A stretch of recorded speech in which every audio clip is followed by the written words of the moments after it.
Timothy sprinted down the sidewalk, his heart pounding in his chest. His baggy clothes flapped as he ran, making it harder to move quickly. He could hear the shouts and laughter of the 3 kids chasing him. They were getting closer. "Run, Timothy, run!" they taunted, their voices echoing in his ears. Timothy glanced back and saw them gaining on him. There was Jake, the ringleader with his slicked-back hair and mean grin. Beside him were Sarah and Ethan, both eager to impress Jake by joining in the chase. Timothy's legs ached, but he pushed himself to go faster. He turned a corner hoping to find a hiding spot, but there was nowhere to go. The empty street offered no escape. Suddenly, he felt a hand grab the back of his shirt, yanking him to the ground. He stumbled, fell, and scraped his knees on the rough pavement. "Ouch!" Timothy cried out, tears welling up in his eyes. Before he could get up, the 3 kids surrounded him, laughing. "Nice outfit, Timothy," Jake sneered, poking at Timothy's oversized shirt. "Did you steal that from your dad?" "Yeah," Sarah giggled. "Those clothes are so baggy you look like a clown." Ethan snickered and added, "You don't belong here, Timothy. This neighborhood isn't for kids like you."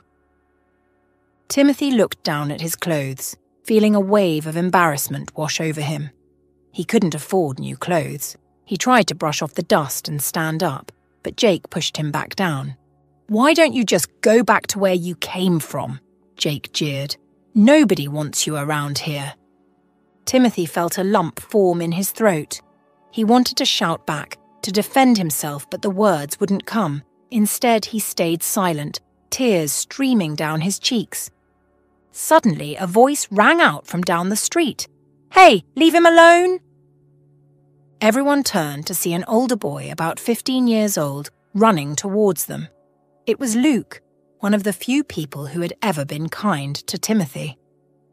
"Get lost, Jake," Luke shouted, glaring at the 3 bullies.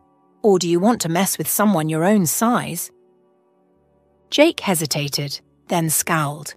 "Come on, guys, let's go." He turned and walked away with Sarah and Ethan following reluctantly. Luke knelt down beside Timothy and helped him to his feet. "You okay?" he asked, his voice gentle. Timothy nodded, wiping his tears. "Thanks, Luke. I don't know what I would have done if you hadn't come." "Don't worry about it," Luke said with a reassuring smile. "Those jerks won't bother you anymore. And if they do, just come find me." Timothy nodded. Today he escaped beating, thanks to Luke. The crisp autumn air brushed against Timothy's cheeks as he exited the affluent neighborhood. A stark contrast to his own life despite living under the same zip code. His foster family's home was lavish and spacious, but to Timothy it felt cold and impersonal. Just another house in a long string of places he called home over the years. 6 months in, and it still didn't feel like he belonged. Timothy's trips to the neighborhood were not born of necessity, at least not the kind most people imagined. His odd jobs around the neighborhood was a way to scrape together pocket money for the simple joys that seemed trivial to others but monumental to him. Today, like many days before, his mission was clear. Earn enough for a scoop of strawberry ice cream, save towards the G.I. Joe action figure standing proudly in the toy store window, and most importantly, buy a bouquet of fresh flowers.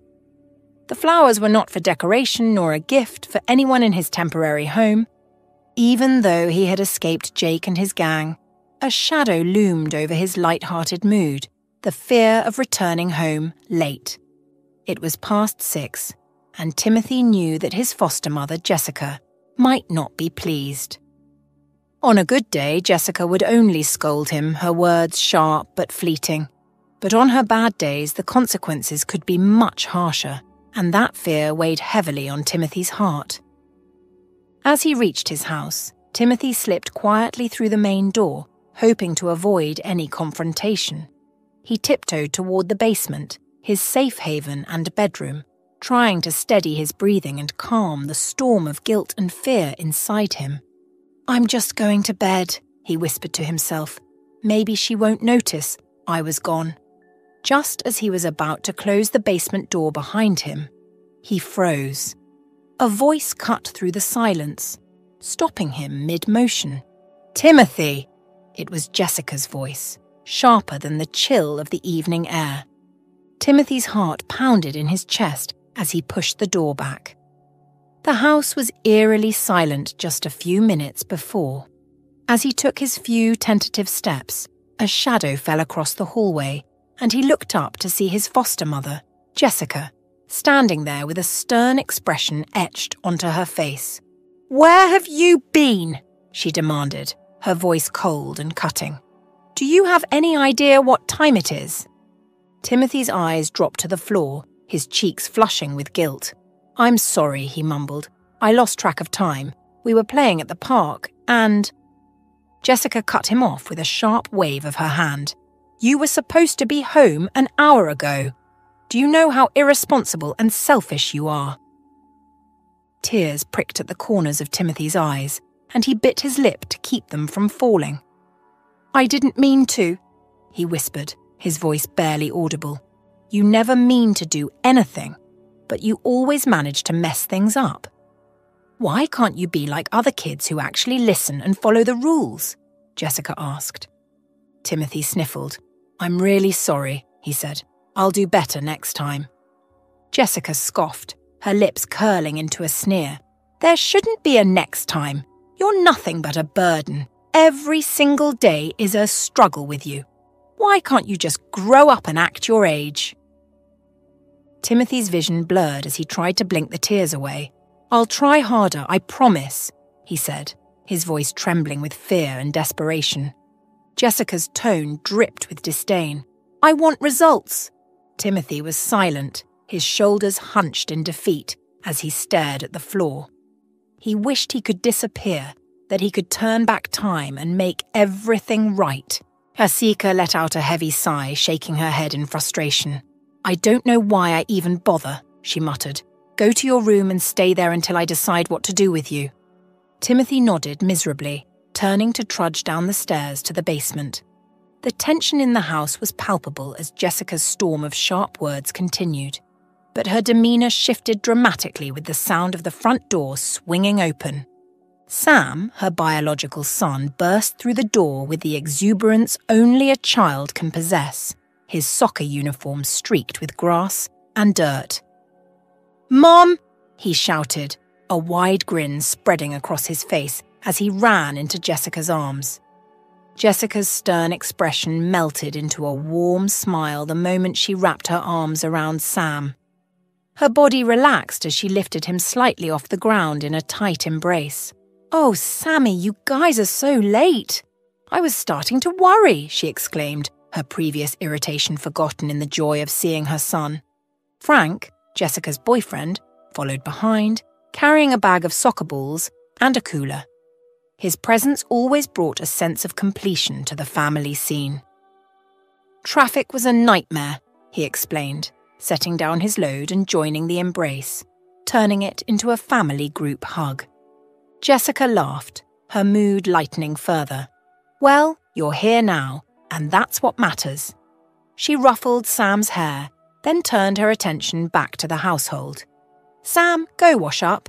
Dinner will be ready soon." As Sam scampered off, Jessica's eyes lingered on him with a glow of maternal pride. Sam was her joy, the centre of her universe. He excelled in the private school, was a star on his soccer team, and carried himself with a kindness that made Jessica's heart swell. In her eyes, he could do no wrong. Frank watched her watch Sam, a knowing smile on his face. "He scored the winning goal today," he said, wrapping an arm around her shoulders. "Of course he did," Jessica beamed, her voice filled with pride. "He's just amazing, isn't he?" Her tone was not just proud, but grateful. Sam represented everything bright and promising in their lives. The kitchen filled with the sounds and smells of dinner preparations. Meanwhile, Timothy sat on the edge of his bed, staring at the wall as tears streamed down his face. He tried to think of ways to make things better, but no matter how hard he tried to just be himself, it always seemed to end the same way. He felt so alone, so completely and utterly alone. In the quiet darkness of his room, he let himself cry for more, the sound of his own weeping the only company he had. The laughter and chatter above, so full of life and love, were starkly different from the silence that surrounded him. In these moments of solitude, Timothy's thoughts invariably wandered back to his mother. Lying on his small bed, Timothy closed his eyes, letting his memories take him back to a time when joy was a simple, everyday occurrence. To think of just one cherished memory of his mother was an impossible task. Each memory was a thread in the vibrant tapestry of their shared past. But as his stomach rumbled with hunger, one particular memory floated to the surface, as clear and sweet as if it had happened just yesterday. It was a cool, sunny morning, and the kitchen was filled with the comforting aroma of cooking batter. His mother stood at the stove, flipping pancakes with a practiced flick of her wrist. Those weren't just any pancakes. They were her famous $silver pancakes, small and perfect, just like the ones she said her grandmother used to make. Timothy, perched on a stool at the counter, watched in anticipation, his small hands ready to grab the warm treats. "Ready?" his mother would ask with a smile, her eyes crinkling at the corners. Timothy's eager nod was always met with a laugh, and she'd slide a couple of pancakes onto his plate. They'd sit together, eating and talking about everything and nothing. It was a simple ritual, but for Timothy, those mornings were golden moments of pure happiness. Another memory seeped through his nostalgia, tinted with the delicate scent of violets. Timothy often wandered the fields near their home, picking wildflowers, especially violets, his mother's favourite. He remembered her surprise and delight each time he presented her with a small bouquet. She had a special bud vase for these occasions. "Timothy, you've made my day again," Rachel would say as she placed the vase in the centre of the kitchen table, the violets proudly displayed in their tiny glass throne. Her smile would light up the room, and in those moments, Timothy felt like the most important person in the world. Rachel loved holidays. Every Christmas morning, Rachel would wake him up while it was still dark outside, her excitement acting as the day's first light. "Wake up, Timothy! It's baby Jesus' birthday!" she'd cheer, knocking on his door louder than necessary, her laughter mingling with the strains of Jingle Bells or Silent Night playing on the radio. He remembered shuffling into the kitchen, rubbing sleep from his eyes, to find her dancing around, flipping waffles on a worn iron griddle. "These are special birthday waffles for baby Jesus," she'd announce with a wink, serving them piled high with whipped cream and strawberries. "Make sure you leave out some cookies for Santa, too," she'd remind him, a twinkle in her eye. Timothy smiled through his tears as he lay there in the basement, the memories vivid and alive in his mind. There was a pure joy in these recollections, a reminder of times when happiness was a simple, unguarded thing, shared between mother and son without reservation. The weight of the day pulled Timothy into a deep, restorative sleep. He didn't even stir when the house creaked and settled around him in the night. It was a brief encounter, one Rachel thought little of at the time, but when she first discovered she was pregnant with Timothy, a whirlwind of emotions overwhelmed her. She sat in the small, cramped office of her apartment, holding the pregnancy test with trembling hands. The positive results stared back at her, undeniable and irrevocable. Despite the circumstances, Rachel felt a protective instinct rise within her. She whispered to herself, almost in awe, "I'm going to be a mother." The father, when confronted with the news, was less than enthusiastic. His reaction was cold, detached. "Rachel, this isn't what I want," he said, his voice devoid of warmth. "I'm not interested in being a part of this." Despite the harsh dismissal, Rachel found within herself a wellspring of resolve. She would not let his rejection define her child's life, "Okay," she said quietly, her voice steady. "I understand. I'll raise this child with all the love and care I can give." And she did. When Timothy was born, the challenges of single parenthood awaited Rachel, but so did the joys. She embraced motherhood fully, her life revolving around her son. His first smile, his first steps, his first words. Each milestone was a celebration, a testament to her commitment. Yet life as a single mother was not without its hardships. Financial strains, long hours at work, and the relentless pace of raising a child on her own took their toll. Sometimes late at night, Rachel would sit by Timothy's crib, watching him sleep, and allow herself a few tears. But by morning, she was always her son's rock again, ready to face whatever the day might bring with a smile for him. As Timothy grew, so did the bond between mother and son. Rachel's world revolved around Timothy, and she did her utmost to provide him not just with necessities, but with a happy, nurturing environment. Timothy's growth from a toddling child to a curious, bright-eyed first grader filled her heart with pride. School had become his new adventure, and he returned home each day buzzing with stories of friends, teachers, and the endless wonders of learning. However, as the school year wound down, Rachel began to feel unusually tired. What started as a nagging cough soon became a constant companion, its persistence wearing on her, despite her attempts to dismiss it as just a seasonal flu. "Maybe I'm just working too hard," Rachel mused one evening, trying to reassure herself as much as to find an explanation. But the cough lingered, resisting teas, over-the-counter medications, and even the more robust prescriptions her doctor eventually prescribed. Timothy, still wrapped in the innocence of childhood, noticed changes but understood them through his own lens. One chilly evening, after Rachel had another coughing fit, he came up to her with a worried expression. "Mummy, you always tell me to wear my coat outside. Did you forget yours too many times?" he asked, his voice filled with genuine concern and a hint of childlike logic. Rachel couldn't help but smile, her heart warmed by his caring nature despite the situation. She pulled him into her lap, hugging him close.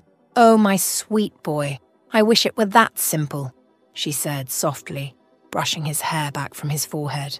"But this is a stubborn cold that doesn't seem to want to say goodbye. Don't worry, though, the doctor is helping Mummy get better." Timothy nodded, somewhat reassured but still puzzled. "Can I do anything to help?" he asked, his eyes wide and earnest. "Just keep being my sunshine, Timothy." "That's more than enough," Rachel replied, squeezing him gently. As days turned into weeks, Rachel's condition showed little improvement, prompting her doctor to recommend more comprehensive tests. The results came back much more serious than she had anticipated. Rachel sat at the kitchen table, her face illuminated by the dim light of a single lamp, papers and documents spread out in front of her. Each paper was a piece of the fragile safety net she was desperately weaving for her son. It had been a year and a half since her diagnosis of lung cancer, a battle marked by brief highs and prolonged, devastating lows. The treatments weren't working as hoped, and her time, the doctors implied, was becoming increasingly precious. Rachel sighed, her fingers tracing the edges of an envelope containing her latest medical reports. After ensuring Timothy was asleep, dreaming peacefully, unaware of the burdens outside his little world, she had set to work. Her practical nature, honed from years of fending for herself, kicked into high gear.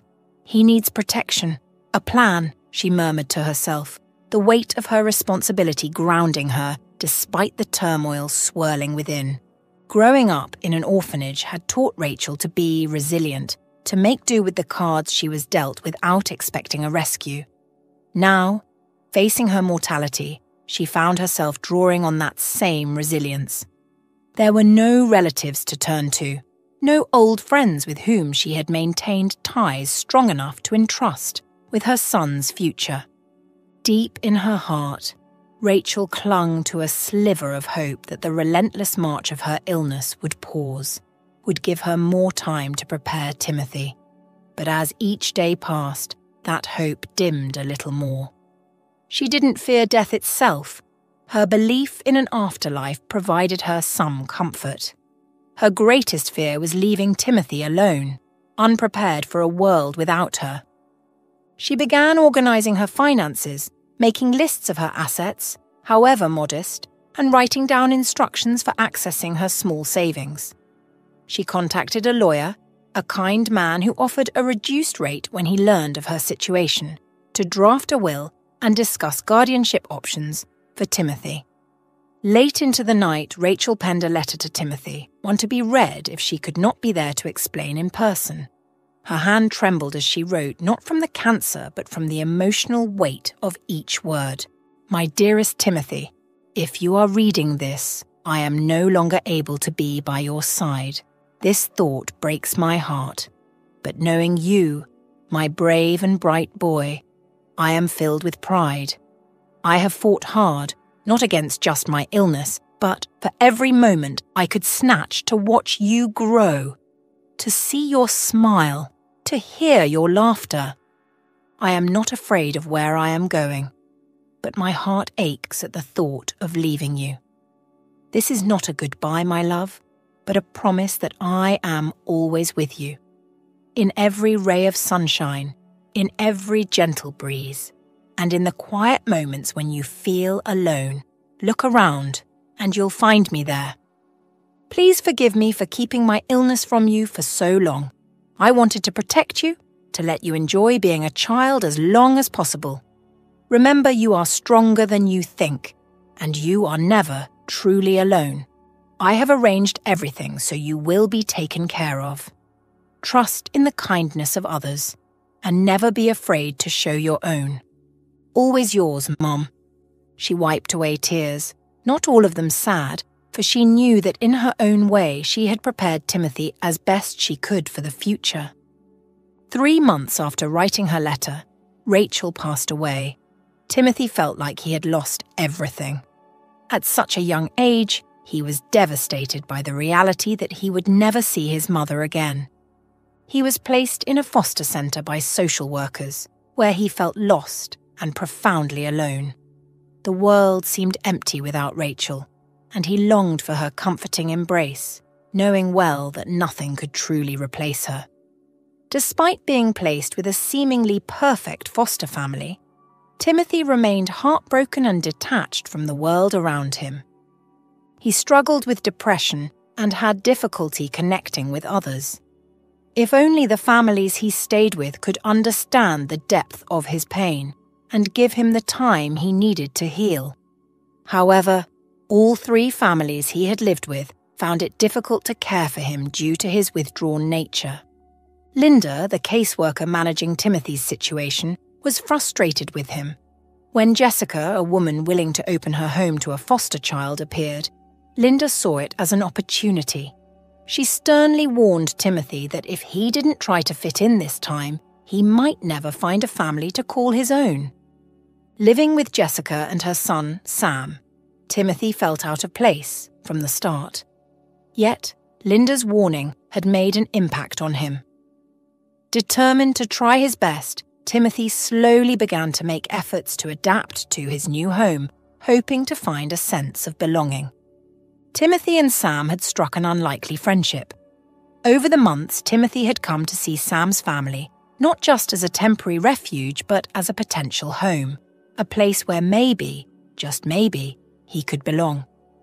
That sunny afternoon had started just like any other, with the 2 boys dribbling and shooting hoops in the driveway, their laughter echoing down the quiet street.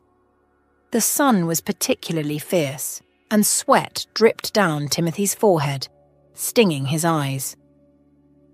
After scoring a particularly tough layup against Sam, Timothy decided to head inside for a quick break. The house was cool and dim compared to the bright glare outside, a welcome relief. He padded into the kitchen and poured himself a tall glass of icy water. The relief was immediate as the cold liquid quenched his thirst. With a sigh, he leaned against the counter, enjoying the moment of solitude. It was then that he heard it. A voice drifting from the living room. It was Jessica, Sam's mum, her tone hushed and serious. Curiosity piqued. Timothy crept closer, his heart thumping oddly in his chest. "Yes, I know it's a lot of responsibility," Jessica was saying into the phone. "But as long as the checks keep coming, I can manage. It's just... Timothy eats like a horse and it's not cheap feeding him." Timothy's hand tightened around his glass, the cold no longer comforting. "And another thing," Jessica continued, oblivious to the eavesdropper. "Timothy's grades are top of the class, and it's starting to get to Sam. He feels overshadowed, and I don't think that's good." The glass in Timothy's hand trembled, a small shiver running through it, as if it too sensed the betrayal. Each word Jessica spoke felt like a tiny, sharp-edged betrayal, cutting into him. "I might consider a younger child next year. Someone who doesn't outshine Sam or eat so much." Stunned, Timothy felt as if the floor had fallen away beneath him. The sense of safety and belonging he had slowly started to feel with each passing day, each shared meal, and every night spent under their roof, crumbled into dust. He was just a business decision, a transaction that could be ended if the numbers didn't add up. He walked back outside, his face a mask of composure. Sam threw him the ball, shouting, "Your turn, Tim." But Timothy was no longer there, not really. His mind was racing, his heart aching with a loss deeper than any game could ever mend. As he caught the ball, he forced a smile, but inside, he was reeling, his trust shattered by the unveiled truth of where he truly stood in this household that could never be home. That day, Timothy's feet crunched softly on the gravel path, a familiar yet somber rhythm that matched the heaviness in his heart. He hadn't visited this place often, only twice, to be exact. The day they lowered her into the ground and a fleeting drive past the cemetery another time. Today he returned, compelled by a need for comfort that seemed just out of reach anywhere else. The tombstone was simple, a grey slate standing solemnly among rows of similar markers. Timothy sat down in front of it, the grass cool beneath him, the world around him fading to a hush. He stared at the engraved name, a name that had once meant home, warmth, and laughter. A single tear traced a slow path down his cheek, glistening slightly before dropping onto his shirt. "Hey, Mum," Timothy whispered. "It's me, Tim. I miss you. So much." His words floated softly, carried away almost as soon as they were spoken. He paused, the silence enveloping him like a blanket. Then, slowly, he continued, sharing his heartaches and small triumphs, speaking to the stone as if it could respond with a hug or a comforting word. This quiet conversation marked the beginning of a ritual. Whenever life's burdens grew too heavy, Timothy found solace by his mother's grave, speaking to her about his struggles and fears. Each visit, he brought flowers, vibrant field flowers initially, which, as the seasons changed, gave way to those he had to purchase when the fields lay barren. Funding these visits became a challenge. Jessica never gave him cash, freely. "What do you need it for?" she would ask.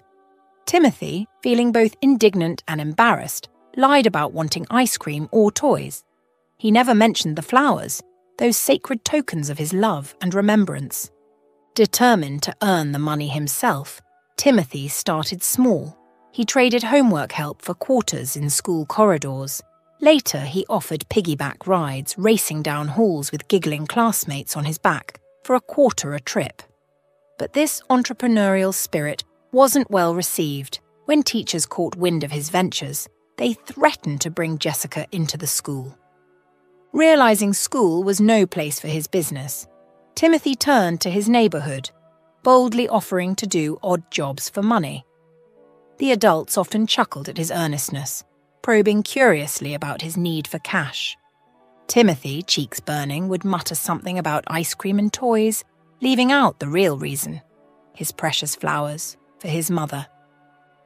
As the first light of dawn crept through the small high window of the basement, Timothy remained cocooned in his thin blanket, the soft rise and fall of his chest the only sign of life in the dim room. But the tranquility was short-lived. The sound of the washing machine starting up with a jolt and the heavy footsteps signified the start of another day. "Timothy, get up now!" Jessica's voice, sharp and carrying, cut through the morning quiet. The basement door swung open with a creak, and the light from the hallway spilled in, casting long shadows on the walls. Timothy sat up slowly, his body stiff from yesterday. "I'm up, Mom," he called back. As he sat on his bed, the familiar scent of detergent and fabric softener filled the air. Jessica was bustling around, her morning energy a stark contrast to Timothy's sluggish pace. "And don't forget to take care of your uniform," she reminded him sternly as he entered the kitchen. "I saw the stains on your sleeves yesterday. You'll be hand-washing it if you come back with it looking like that again." "Yes, Ma'am," Timothy replied, his voice subdued. The stains were from helping Mrs. Patterson with her garden, but telling it would only make things worse. Jessica walked back up from the basement, her morning chores momentarily set aside. The air was rich with the smell of frying bacon and eggs. Sam was seated at the kitchen table, a plate of warm, enticing food in front of him. He ate with the carefree gusto of a child whose every need was met without question. "Did you finish your homework, Sam?" Jessica asked, her tone softening as she turned her attention to her biological son. "Yeah, all done. Frank helped me with math last night," Sam replied, his mouth full of scrambled eggs. Jessica smiled, pleased. "Good. Remember, there's a quiz next week. We need to keep your grades up this semester." As Frank entered the kitchen, freshly showered from his morning run, the dynamic in the room shifted further towards ease and familiarity. He ruffled Sam's hair affectionately and grabbed a piece of toast. "Ready to roll, champ?" he asked, his voice carrying the promise of a fun ride to school. "Yeah, let's go," Sam responded enthusiastically, quickly finishing his breakfast and hopping off his chair. Jessica watched them leave, a wave of satisfaction crossing her features. As the door closed behind them, her expression faltered slightly, her thoughts momentarily turning to Timothy.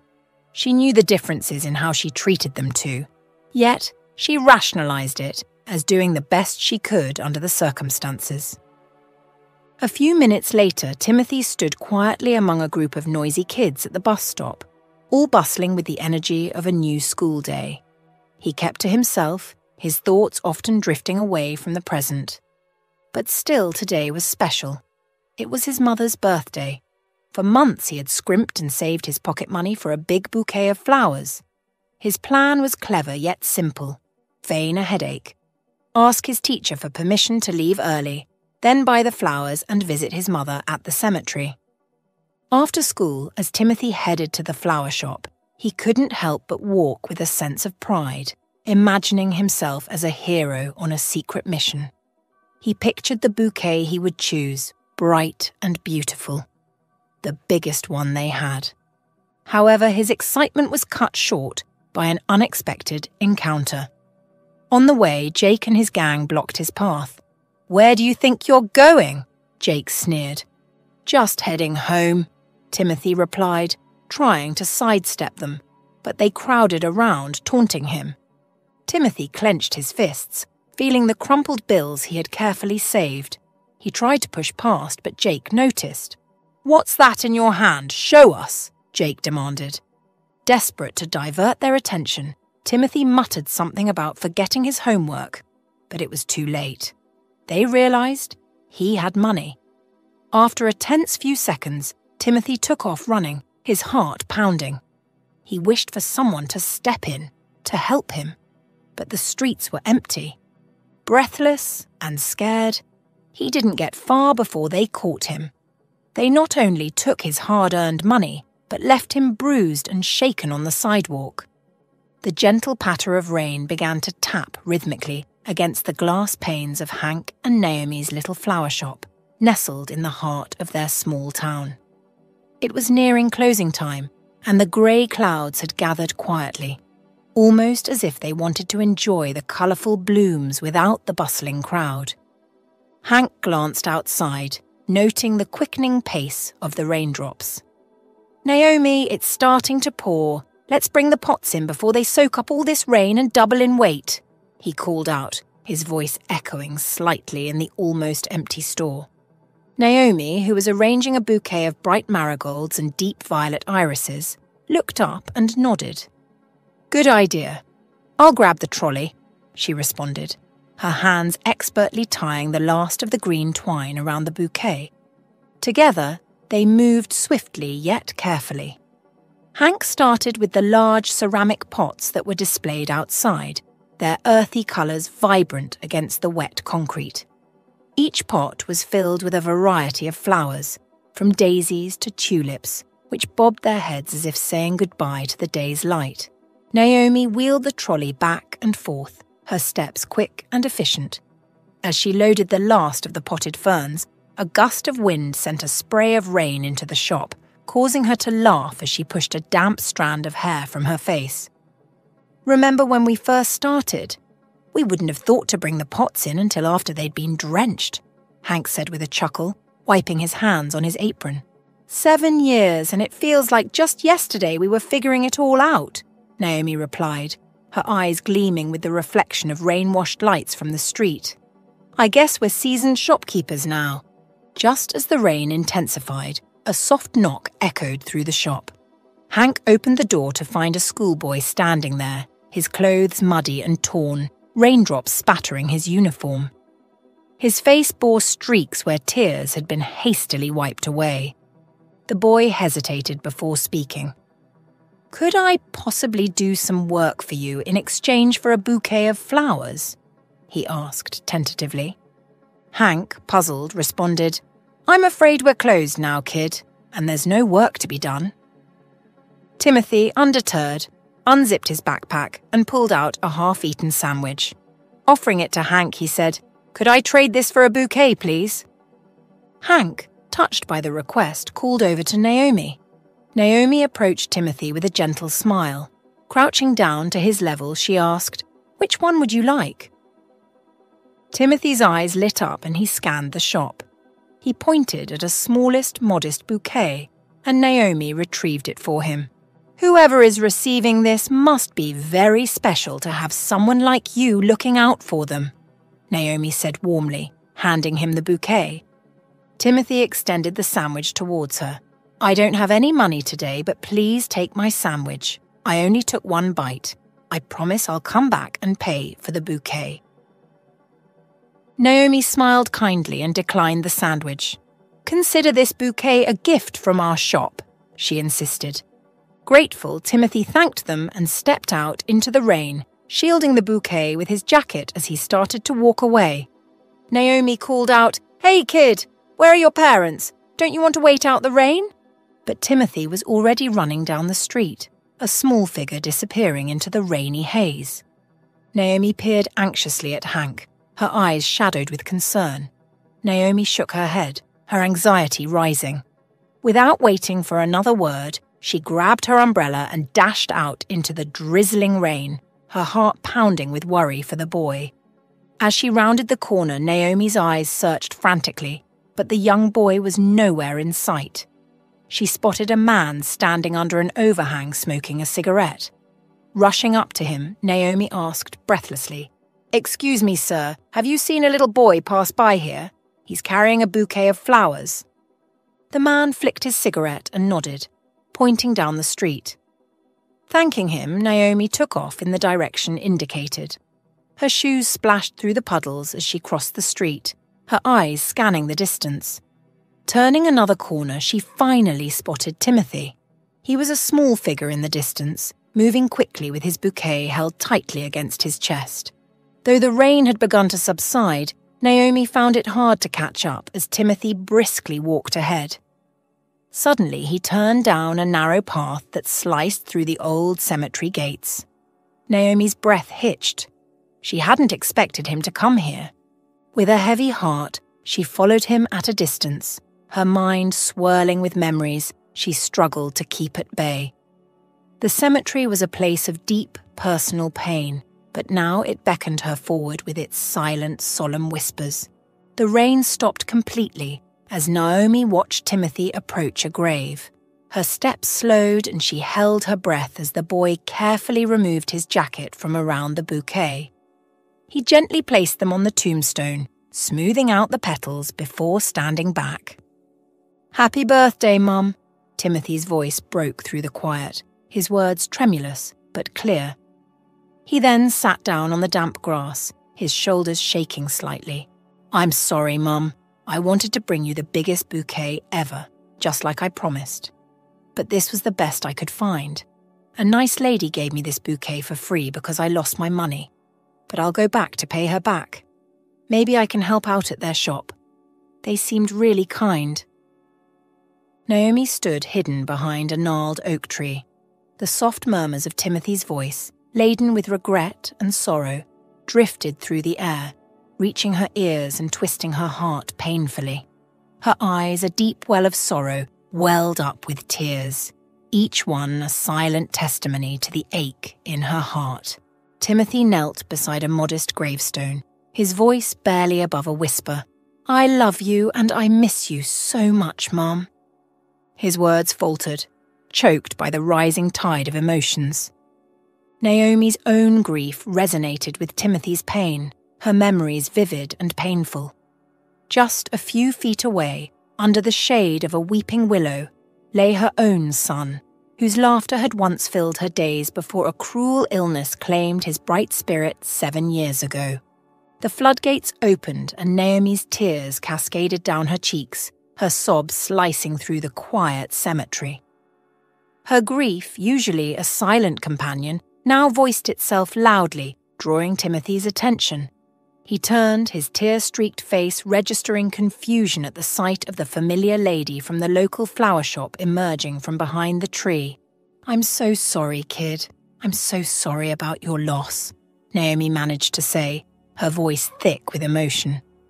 Her heart shattered further as she thought of the deep void Timothy must feel without his beloved mother. Taking tentative steps forward, Naomi closed the distance between them and slowly sat down on the grass, coming to Timothy's level. She wiped at her tears, her gaze full of empathy and understanding. "I'm sorry for following you. You're a really sweet and kind boy, and I was just worried about where you went in the rain," she explained, her voice soft and comforting. Timothy remained silent, absorbing her words. They struck him deeply, more profound than he expected.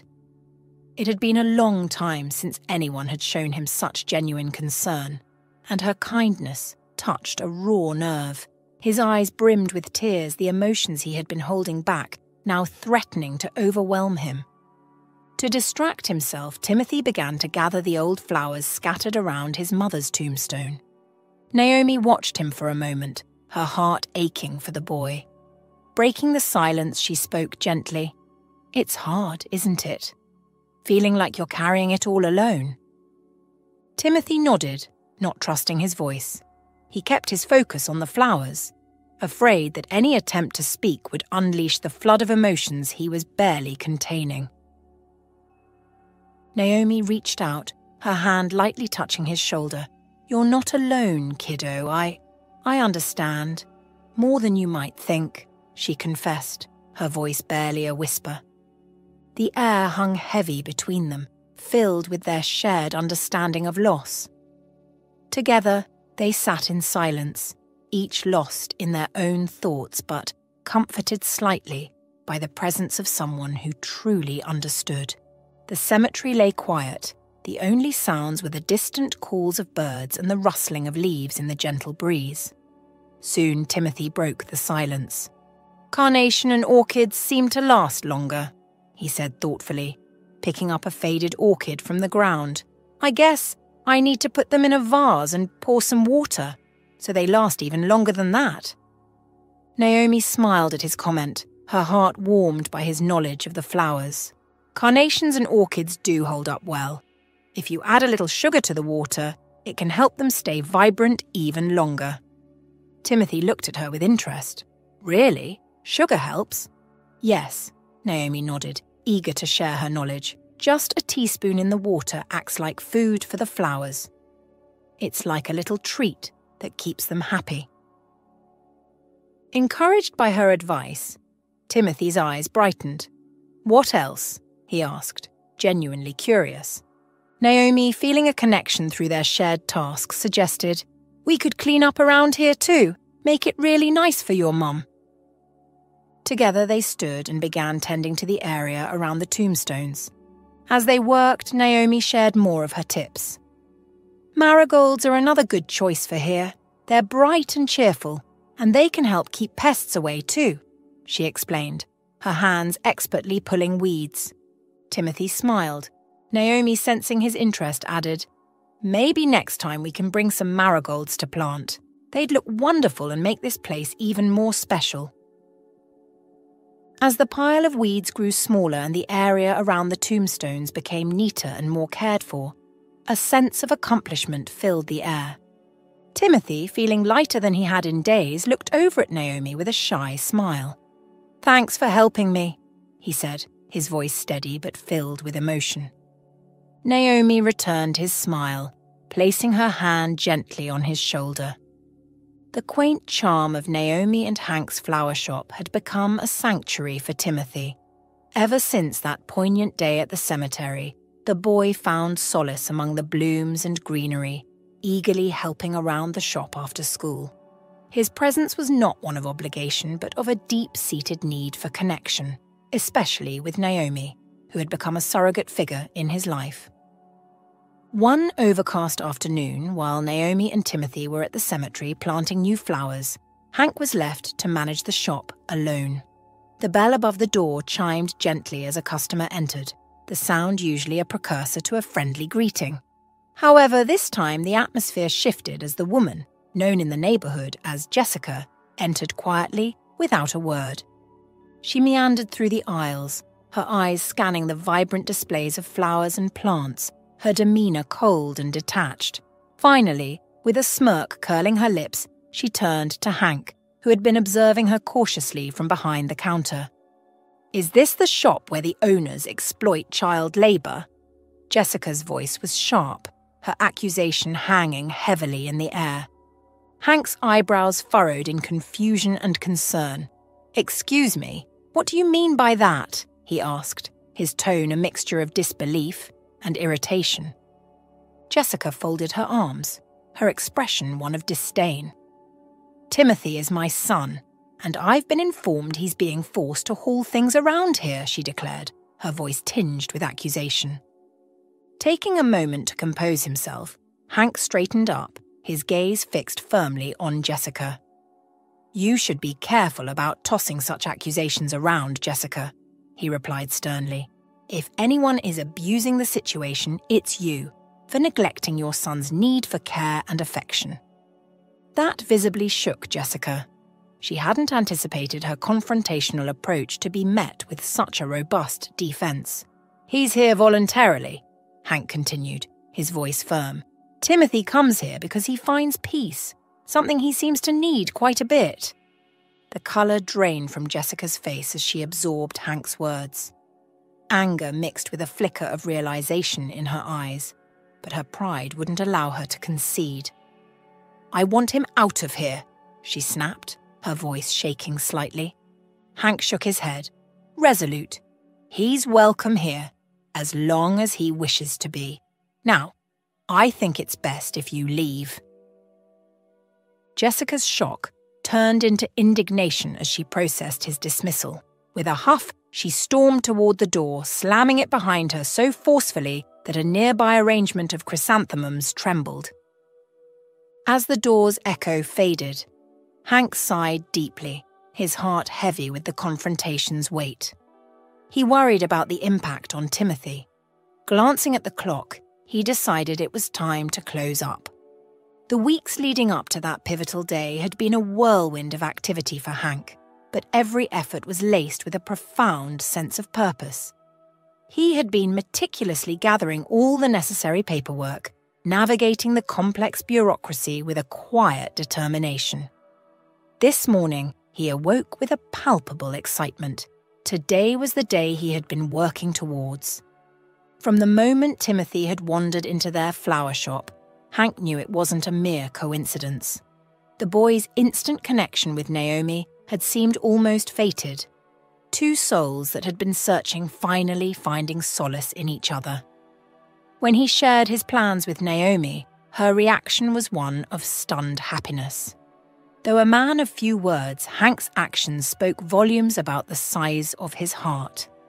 Armed with compelling evidence that Timothy's current foster family was failing to provide the necessary care and affection, Hank had made a strong case to social services. Now, with their approval, he was about to change the course of Timothy's life.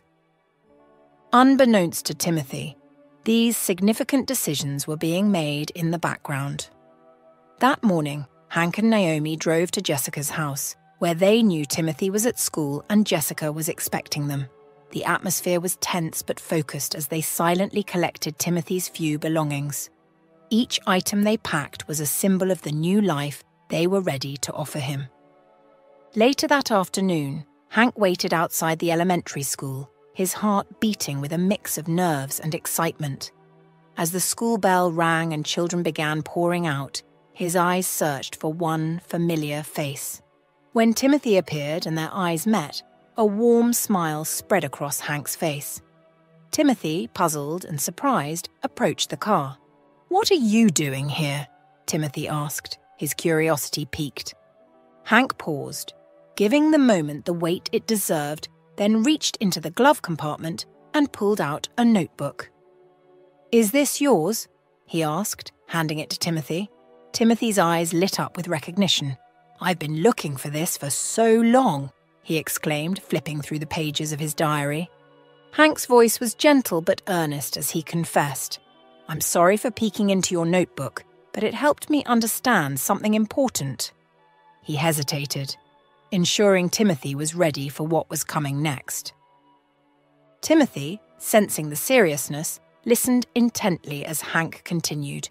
"In your notes, you wrote about your times with us. You mentioned that the best present would be to stay with Naomi and me." Timothy's eyes widened, a mix of hope and uncertainty flickering within them.